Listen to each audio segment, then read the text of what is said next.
बीमारी का नाम होता है मेंटल हेल्थ। टॉपिक का नाम क्या देखने को मिलता है प्यारे दोस्तों, मेंटल हेल्थ, यानी द पेशेंट शुड बी, अरे मेंटल हेल्थ, मेंटल हेल्थ का मतलब मानसिक स्वास्थ्य, और मेंटल इलनेस का मतलब होता है, मेंटल इलनेस का मतलब क्या होता है, पेशेंट आर, अरे patient are not stable from mentally, यानी व्यक्ति मानसिक रूप से स्टेबल नहीं है, उसको मेंटल इलनेस या मेंटल डिजीज बोला जाता है। जो प्यारे दोस्तों दो प्रकार की होती है मेनली, कौन कौन सी होती है, एक होती है जिसको बोलते हैं साइकोसिस, और एक कंडीशन होती है जिसको क्या बोला जाता है, न्यूरोसिस बोला जाता है।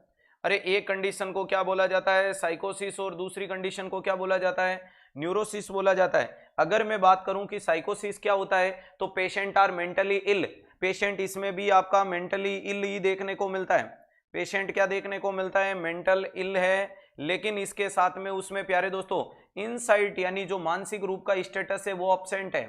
अरे इनसाइट इसमें क्या है, अब्सेंट है, और इसका जजमेंट यानी निर्णय लेने की क्षमताएं वो भी क्या है, अब्सेंट है। यानी patient are mentally ill with the unawareness about the mental status, उसको पता ही नहीं है कि वो मानसिक रूप से पागल है, इसको बोलते हैं इनसाइट अब्सेंट। जजमेंट का मतलब कोई निर्णय नहीं ले सकता कि सड़क पार करूं नहीं करूं, रोड में इधर जाऊं उधर जाऊं, बैठूं खाऊं नाचूं गाऊं, कुछ नहीं। ये भी व्यक्ति है, ये भी मेंटल इल है, ये भी पेशेंट तो प्यारे दोस्तों मेंटल इलनेस से सफर कर रहा है। किससे सफर कर रहा है, मेंटल इलनेस, लेकिन प्यारे दोस्तों इसके अंदर इनसाइट प्रेजेंट है, क्या देखने को मिलती है, इनसाइट प्रेजेंट देखने को मिलती है। और प्यारे दोस्तों इसके अंदर जो जजमेंट है वो भी प्रेजेंट है। अरे इसमें इनसाइट भी प्रेजेंट है और इसमें क्या प्रेजेंट है, जजमेंट भी प्रेजेंट देखने को मिल रहा है।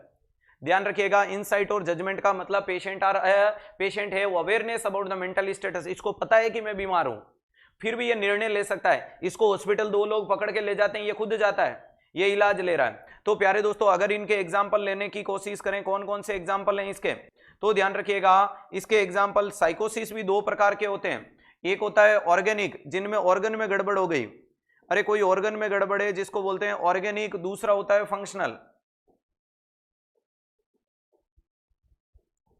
एक होता है ऑर्गेनिक दूसरा होता है फंक्शनल। दोस्तों जो ऑर्गेनिक वाली कंडीशन देखने को मिलती है इसके अंदर कौन सी आता है, तो नाम आता है जैसे कि डिलीरियम। डिलीरियम का मतलब एक्यूट ब्रेन सिंड्रोम, कोई भी बच्चा है जिसको एक्सीडेंट वगैरह हुआ या किसी भी कारण से ब्रेन को जाने वाली ब्लड सप्लाई प्रॉपरली नहीं गई और ब्रेन के अंदर कोई पार्ट डैमेज हो गया, जिसके कारण मरीज में क्लाउडिंग ऑफ कॉन्शियसनेस वगैरह देखने को मिल रहा है। ध्यान रखिएगा, क्लाउडिंग ऑफ कॉन्शियसनेस वगैरह देखने को मिलता है, विजुअल एल्यूसिनेशन देखने को मिलता है, ये क्लासिकल फीचर्स है डिलीरियम का। ये 6-1 महीने में इलाज करोगे तो ट्रीट हो जाएगा, क्लियर है। दूसरे नंबर पे देखने को मिलता है प्यारे दोस्तों डिमेंशिया, दूसरा नाम आता है डिमेंशिया। डिमेंशिया का मतलब क्रोनिक ब्रेन सिंड्रोम के नाम से जाना जाता है। Most common type of dementia है अल्जाइमर डिमेंशिया, जिससे सेनाइल डिमेंशिया भी कहते हैं, जिसकी दवाई टेकेरिन, गैलेंटामाइन और डोनेपजिल के नाम से दी जाती है, क्लियर, ध्यान रखिएगा। जिसमें एप्रेक्सिया, एमनेसिया, एफेजिया, अरे एगुशिया जैसे सिम्टम देखने को मिलते हैं, क्लियर है। डिमेंशिया की कंडीशन इंफ्राक्टिक डिमेंशिया भी होता है, एड्स डिमेंशिया प्रीकॉक्स भी होता है, हाइपोथायरॉइडिज्म डिमेंशिया भी होता है। तो ये दोनों चीजें, इनमें ब्रेन का ऑर्गन डैमेज हो रहा है जिसके कारण व्यक्ति को पता ही नहीं है कि वो मानसिक रूप से बीमार है और वो निर्णय भी नहीं ले सकता, ऐसे को बोलते हैं ऑर्गेनिक साइकोसिस। ऑर्गेनिक साइकोसिस के अंदर क्लासिकली एक चीज आती है जिसका नाम है विजुअल हेलुसिनेशन। होने को सारे हेलुसिनेशन हो सकते हैं, बोले तो ऑल्फैक्टरी हो सकता है, अरे टेक्टाइल हो सकता है, गस्टेटरी हो सकता है, कुछ भी हो सकता है, लेकिन सारी दुनिया एक तरफ और तेरा कमरा एक तरफ। Most common type of hallucination present in organic साइकोसिस is called visual hallucination. Most common कौन सा देखने को मिलता है, तो ध्यान रखिएगा विजुअल एल्यूसिनेशन होता है। दूसरी साइड में कंडीशन का नाम है फंक्शनल एल्यूसिनेशन, दूसरी साइड में कंडीशन का नाम क्या लिखा हुआ है, फंक्शनल एल्यूसिनेशन बोला जाता है। और दोस्तों फंक्शनल का मतलब बॉडी के अंदर कोई ऑर्गन डैमेज नहीं हुआ बल्कि फंक्शन बिगड़ गए। फंक्शन कैसे बिगड़ गए, तो याद रखिएगा सिजोफ्रेनिया,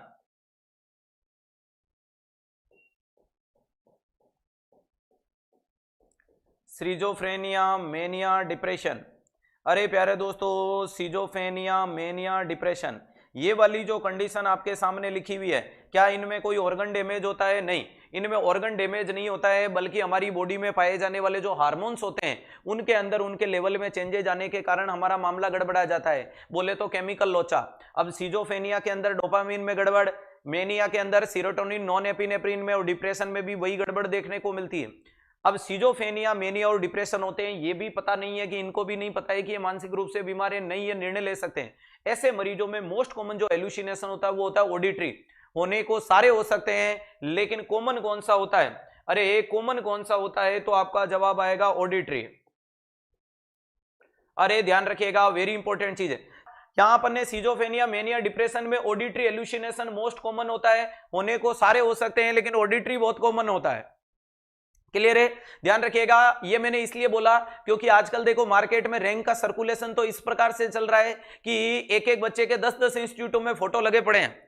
तो ये और 360 में थोड़ा यही तो फर्क निकल के आता है। तो यहां अपन ने न्यूरोसिस की बात की, जैसे कि मरीज को ओसीडी है, जैसे कि मरीज को एंजाइटी है, जैसे कि मरीज को पर्सनैलिटी डिसऑर्डर है, जैसे कि मरीज को मेमोरी में डिसऑर्डर है, ये वाली जो चीजें देखने को मिलती है।